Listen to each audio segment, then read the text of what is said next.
بسم اللہ الرحمن الرحیم۔ عزیز طلبہ، اللہ رب العزت کے فضل اور اس کی توفیق سے آج ہم ترجمہ قرآن کا آغاز کر رہے ہیں۔ انشاءاللہ ہم ایک ایک لفظ کے بارے میں جانیں گے کہ اس کا ذکر قرآن میں کتنی مرتبہ آیا ہے، اور قرآن کے ترجمہ اور تفسیر کو انشاءاللہ سمجھنے کی کوشش کریں گے۔ سورۃ الفاتحہ مکیۃ، سورۃ فاتحہ جو ہے یہ ایک مکی سورت ہے۔ سورۃ الفاتحہ جو ہے اس کی 7 آیات ہیں اور اس میں ایک ہی رکوع ہے۔ اس سورت کے تقریباً 20 نام ہیں۔ بعض علماء نے اس سورت کے متعدد ناموں کا ذکر بھی فرمایا ہے۔ اس سورت کے متعدد نام ہیں، جس میں سے فاتحہ بھی اس کا نام ہے، فاتحۃ الکتاب بھی، ام القرآن بھی، سورۃ الکنز بھی اس کو کہا جاتا ہے۔ فاتحۃ الکتاب اس لیے کہتے ہیں کہ یہ کتاب کی آغاز کرنے والی ہے، یعنی قرآن کا آغاز اس سے ہو رہا ہے۔ ام القرآن کہتے ہیں کہ یہ قرآن کی اصل ہے۔ اس سورت کو سورۃ الکنز بھی کہا جاتا ہے، اس لیے کہ یہ خزانہ ہے۔ سورۃ الکنز بھی اس سورت کو کہا جاتا ہے کیونکہ اللہ کے عرش کے نیچے سے اس خزانے کو عطا فرمایا گیا، اور پہلے نبیوں پر اس کا نزول نہیں ہوا۔ سرکار دو عالم صلی اللہ علیہ وآلہ وسلم پر اس سورت مبارکہ کا نزول ہوا۔ اس سورت کو کافیہ، وافیہ، شافیہ، شفا بھی کہا جاتا ہے۔ ایک ہوتا ہے شفا، ایک ہوتا ہے شفا۔ شفا کا معنی ہوتا ہے کنارہ، شفا کا معنی ہوتا ہے شفا، صحت یابی۔ 7 مثانی اس سورت کو کہا جاتا ہے کیونکہ اس کی 7 آیات ہیں، اور 7 آیات کو بار بار جو ہے پڑھا جاتا ہے۔ اور یہ سورت جو ہے نور بھی ہے۔ اس سورت کا نام نور بھی ہے کیونکہ اللہ تبارک و تعالیٰ نے حضور علیہ الصلوۃ نے فرمایا کہ مجھے 2 نور عطا فرمائے، ان میں سے ایک نور یہ سورت فاتحہ ہے۔ اس سورت کو سورۃ الحمد اور رقیہ بھی کہا جاتا ہے، سورۃ الدعاء، تعلیم المسالہ، سورۃ المناجات، سورۃ التفویض، سورۃ السؤال بھی کہا جاتا ہے۔ بندے کی زبان سے ان کلمات کو جاری کیا گیا کہ بندہ مومن جو ہے اپنے رب کے حضور اس سورت کے ذریعہ سے دعا کرتا ہے، اور بندہ اپنے رب سے مانگتا ہے، سوال کرتا ہے۔ اس سورت کو ام الکتاب، فاتحۃ القرآن، سورۃ الصلاۃ بھی کہا جاتا ہے۔ اس سورت کے اندر 7 آیتیں ہیں، 27 کلمے اور 140 حرف ہیں۔ اس سورت کے اندر کوئی بھی آیت نہ ناسخ ہے نہ منسوخ ہے۔ بسم اللہ الرحمن الرحیم، اللہ کے نام سے شروع جو بہت مہربان رحمت والا۔ یہ وہ ترجمہ ہے جو اعلیٰ حضرت نے فرمایا ہے۔ با کا معنی ہوتا ہے سے۔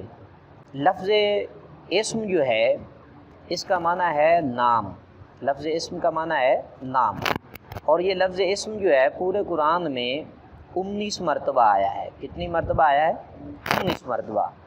اور لفظ اللہ، اسم جلالت جو ہے اللہ تبارک و تعالیٰ کا اسم ذات ہے، علم ہے، یہ پورے قرآن میں 2697 مرتبہ اس کا ذکر آیا ہے۔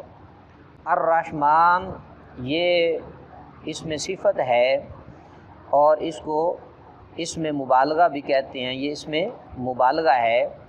قرآن میں اس کا ذکر جو ہے 57 مرتبہ آیا ہے۔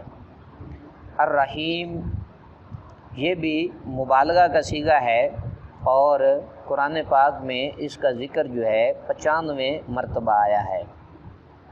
تو بسم اللہ کا ترجمہ ذرا سمجھ لیں۔ بسم اللہ، اللہ کے نام سے شروع، اللہ کے نام سے شروع۔ الرحمن الرحیم جو بہت مہربان رحمت والا۔ رحمت والا ہے نہیں کہنا، موصوف اور صفت کے ترجمے میں ہے نہیں آتا۔ الحمدللہ رب العالمین، ایک ہے حمد، ایک ہے الحمد۔ قرآن میں دونوں طرح آیا ہے، حمد بھی آیا ہے اور الحمد بھی آیا ہے۔ الحمد کہتے ہیں تعریف کو، ثنا کو، خوبی کو، اور یہ جب یہ لفظ الف لام کے ساتھ آئے تو پھر ہوتا ہے سب تعریفیں۔ کیا ہوتا ہے جی؟ سب تعریفیں، الحمد کا معنی کیا ہے؟ سب تعریفیں، سب خوبیاں، للہ اللہ کو، اللہ کو، اللہ اس میں جلالت، اس میں ذات ہے، رب العالمین، رب کا معنی ہے پروردگار، کیا معنی ہے؟ رب کا معنی کیا ہے؟ پروردگار، پالنے والا، ٹھیک ہے، یہ اس میں صفت ہے، رب جو ہے یہ کیا ہے؟ اس میں صفت ہے، اور پورے قرآن میں لفظ رب کا ذکر جو ہے 152 مرتبہ آیا ہے۔ کتنی مرتبہ آیا ہے؟ 152 مرتبہ۔ العالمین، عالمین جو ہے یہ عالم کی جمع ہے، کس کی جمع ہے؟ اللہ تعالیٰ کے سوا سب مخلوقات، یعنی سارے جہان کو عالم کہا جاتا ہے، العالمین تمام جہان والے۔ ترجمہ سمجھیں، الحمدللہ رب العالمین، سب خوبیاں اللہ کو جو مالک ہے، جو پروردگار ہے سارے جہان والوں کا، کس کا؟ سارے جہان والوں کا۔ الرحمن الرحیم، الرحمن یہ صیغہ اس میں مبالغہ کا ہے، اور الرحیم جو ہے یہ بھی مبالغہ کا صیغہ ہے، جیسا ہم نے پہلے ذکر کیا کہ رحمان کا ذکر پورے قرآن میں الرحمن کا 57 مرتبہ آیا ہے، اور الرحیم کا ذکر 95 مرتبہ آیا ہے۔ الرحمن الرحیم، بہت مہربان رحمت والا، مالکی یوم الدین، مالک کہتے ہیں مالک کو، بادشاہ کو، یوم الدین یعنی روز جزا کا۔ لفظ مالک جو ہے اس کا دوسرا معنی ہے سب پر قدرت رکھنے والا، سب پر قدرت رکھنے والا، جس کی قدرت ہر چیز کے اوپر ہے اسے مالک کہا جاتا ہے۔ مالک کا ذکر جو ہے پورے قرآن میں 3 مرتبہ آیا ہے۔ کتنی مرتبہ آیا ہے؟ 3 مرتبہ۔ یوم کا معنی ہے دن، یوم کا معنی کیا ہے؟ دن۔ یوم جو ہے یہ اسم جامد ہے، اور اس کا ذکر پورے قرآن میں 374 مرتبہ آیا ہے۔ دین، لفظ دین جو ہے الدین، اس کا معنی جزا، بدلہ دینا، مذہب اور اطاعت کے لیے اور ملکی قانون کے معنی میں بھی یہ لفظ استعمال ہوتا ہے۔ اور الدین کا ذکر پورے قرآن میں 67 مرتبہ آیا ہے۔ کتنی مرتبہ؟ 67 مرتبہ اس کا ذکر آیا ہے، اور یہ بھی اسم ہے۔ مالکی یوم الدین، روز جزا کا مالک، روز جزا کا مالک۔ ایاک نعبد و ایاک نستعین، ایاک جو ہے یہ ضمیر ہے، کیا ہے؟ ہم نے اس کو پڑھا بھی ہے، آپ نے یاد بھی کیا اس کو۔ ایاک ضمیر ہے، اس کا معنی ہے تجھ ہی سے یا تجھ ہی کو، تجھ ہی سے یا تجھ ہی کو۔ اور اس ایاک ضمیر کا ذکر پورے قرآن میں 2 مرتبہ آیا ہے، یہ 2 مرتبہ آئی ہے۔ ایاک نعبد و ایاک نستعین، نعبد جو ہے یہ فعل مضارع کا صیغہ ہے، باب ناصرہ ینصر سے ہے۔ نستعین جو ہے یہ استعانہ یستعین باب سے ہے، نستعین بھی یہ مضارع کا صیغہ ہے، اور نعبد بھی یہ مضارع کا صیغہ ہے۔ نعبد کا پورے قرآن میں ذکر جو ہے 7 مرتبہ آیا ہے، اور نستعین کا 1 مرتبہ ذکر آیا ہے پورے قرآن کے اندر۔ ایاک نعبد و ایاک نستعین، ہم تجھی کو پوجیں اور تجھی سے مدد چاہیں، خاص کر ہم تیری ہی عبادت کریں اور تجھ سے ہی مدد طلب کریں، استعانت طلب کریں۔ اہدنا الصراط المستقیم، اہدی نا جو ہے اس کا معنی ہے تو ہم کو ہدایت دے، تو ہم کو راہ پر چلا، تو ہم کو راہ پر چلا۔